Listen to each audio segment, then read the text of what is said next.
Hello students, आज हमारी Hindi class में हमारा पाठ है मुहावरे एवं कहावतें। कहावतें को लोकोक्तियाँ भी बोलते हैं।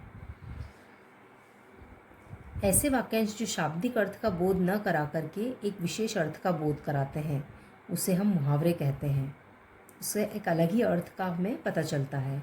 जैसे आप उदाहरण के लिए उदाहरण में देखेंगे तो आपको इससे पता चलेगा। और मुहावरों का प्रयोग हम भाषा को सुंदर और प्रभावी बनाने के लिए करते हैं। इससे हमारी भाषा और अधिक सुंदर प्रतीत होती है। कुछ मुहावरों के यहाँ पर उदाहरण दिए गए हैं। अपने मुंह मियाँ मिट्ठू बनना, इसका मतलब होता है अपनी प्रशंसा स्वयं करना, खुद की तारीफ करना। आवाज़ उठाना, विरोध करना, किसी भी बात का विरोध करना। अपने पैरों पर खड़ा होना, आत्मनिर्भर स्वावलंबी होना, इंडिपेंडेंट बनना। गागर में सागर भरना, थोड़े में बहुत सी बातें कह देना। कंधे से कंधा मिलाना, मतलब सहयोग करना, मदद करना। जमीन आसमान का अंतर, अत्यधिक भेद। पानी पानी होना, मतलब शर्मिंदा हो जाना। चादर से बाहर पैर पसारना, आय से अधिक व्यय या खर्च करना। काया पलट होना, बिल्कुल बदल जाना। छक्के छुड़ाना, हरा देना या पराजित कर देना। घोड़े बेचकर सोना, निश्चिंत होकर सो जाना। फूला न समाना, अत्यंत प्रसन्न होना। पताका फहराना, जीत जाना। आँख दिखाना, गुस्सा प्रकट करना। मिट्टी में मिला देना, नष्ट कर देना। ये मुहावरे हैं और इसका अर्थ ही सामने दिया गया है। इससे आपने देखा ये भाषा को सुंदर बना देते हैं। छोटा में इसका अर्थ बहुत ही बड़ा निकल के आता है। अब हम देखेंगे कहावतें या लोकोक्तियाँ। कहावतें क्या होती हैं? कहावतें मतलब होता है लोगों के द्वारा कही गई ऐसी बातें जो सुनता है उसके हृदय पर वो सीधा प्रभाव डालती हैं। उसे हम कहावतें कहते हैं या लोकोक्ति भी कहते हैं। कहावतें समाज के अनुभवों का निचोड़ होती हैं। इसके प्रयोग से भाषिक सौंदर्य में वृद्धि होती है, भाषा का सौंदर्य बढ़ जाता है।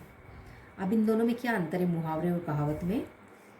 मुहावरा एक वाक्यांश है, पदबंध है, जिसकी समाप्ति क्रिया के सामान्य रूप से हो जाती है और इसका स्वतंत्र प्रयोग नहीं किया जाता है।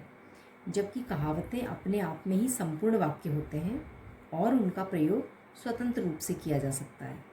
जैसे जान पर खेलना, यह मुहावरा है, एवं जैसा देश वैसा भेष, यह एक कहावत है। अब हम और भी कहावतों के उदाहरण पीछे पढ़ेंगे। आ बैल मुझे मार, इसका मतलब होता है जानबूझकर परेशानी या समस्या मोल लेना। एक मछली सारे तालाब को गंदा करती है, इसका मतलब है एक बुराई पूरे समाज को बदनाम कर देती है। मुंह में राम बगल में छुरी, ऊपर से मित्रता का भाव और अंदर से शत्रुता या कटुता का भाव रखता है कोई, तो उसे बोलते हैं मुंह में राम बगल में छुरी। अब पछताए होत का जब चिड़िया चुग गई खेत, इसका मतलब ये होता है कि समय बीत जाने के बाद अगर हम पछताते हैं तो उससे क्या होता है कि कुछ नहीं होता, सिर्फ पछताना ही पड़ता है हमको। दूर के ढोल सुहावने होते हैं, मतलब दूर की वस्तुएं अच्छी लगती हैं हमें।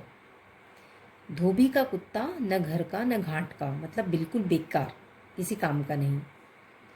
डूबते को तिनके का सहारा, संकट में थोड़ी सहायता भी बहुत होती है।